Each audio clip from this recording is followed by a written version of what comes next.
In this video, I'm gonna teach you how to play War Thunder Mobile on Android. It's a very easy process, so make sure to follow along. In this video, I'm gonna teach you how to properly find and download War Thunder, officially made for mobile devices, including Android. So to start, all that you have to do is open the Google Play Store to download the game itself.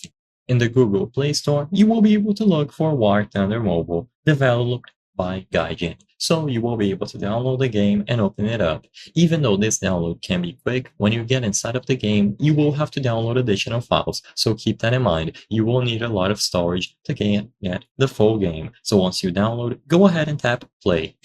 Now, when you open the game, you will be able to choose between any of the account types available. I made a guest account just to make this process easier, but you can sign in with any pre-existing account. And the first thing that you have to do is choose the type of vehicle for combat. So you can tap on any of these and you will be given specific vehicles from the starting nations. So go ahead, tap on the one that you prefer, tap accept, and you will be guided through the controls. You will learn the basics and you will be able to play. It is incredibly recommended to go over this basic tutorial because it is going to help you familiarize yourself with the controls, but regardless, as you can see, everything is working.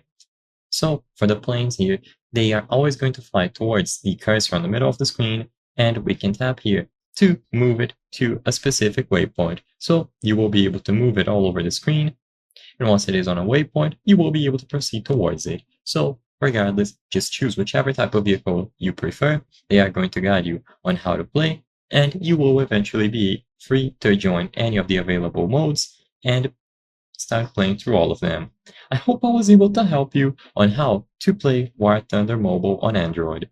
If this video helped you, please be sure to leave a like and subscribe for more very easy tips. Thank you for watching.